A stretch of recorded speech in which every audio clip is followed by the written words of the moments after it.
My name is Falgolski and this is Lowcoder.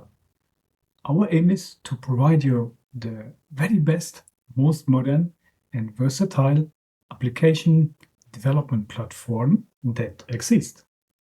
And so we develop a lot of features. Every some weeks we release and magic functions appearing everywhere.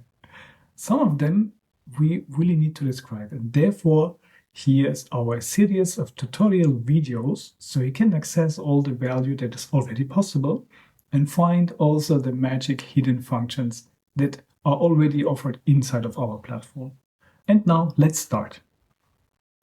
It is quite frequent that you would like to react to a user input, user manipulation in the app with a data query to load more data that the user will need. Here in my example, we have, for example, the different continents that I did load via one data query.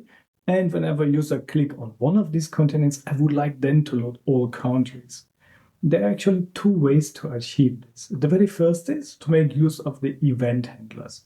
I have already one here to set table filter, but we can have the second one whenever an event happens here and data change, the user make a selection, it changes, then I can run a data query and here I can select which one I would like. That is my country's data that I want, this one. So whenever the user here selects it, then I can have the country's data automatically executed. That is one possibility. But we have another interesting way to interact with the change of data, and this is also called data responder.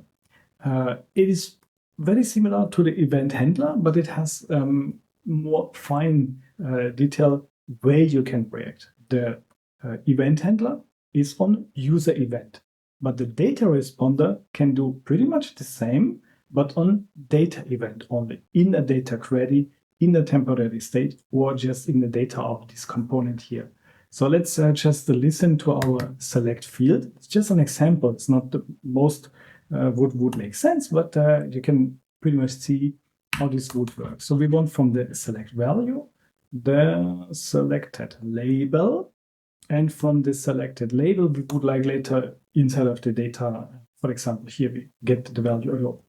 So this notation to address one data field inside of a JSON, for example, inside of data query, temporary state, or like these components, then you can add, again, event handlers based on that trigger.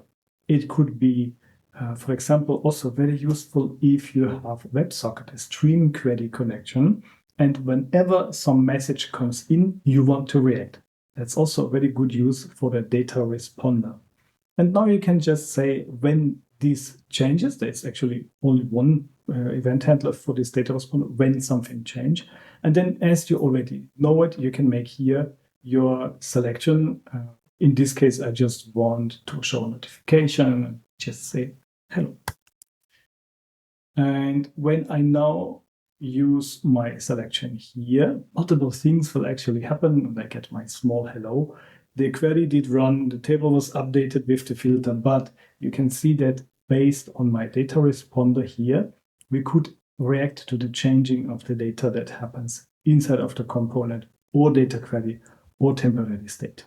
We hope you enjoyed these tutorials, and if you like it, please like it. Share it with your colleagues, with partners and other people that may be interested to create apps really fast.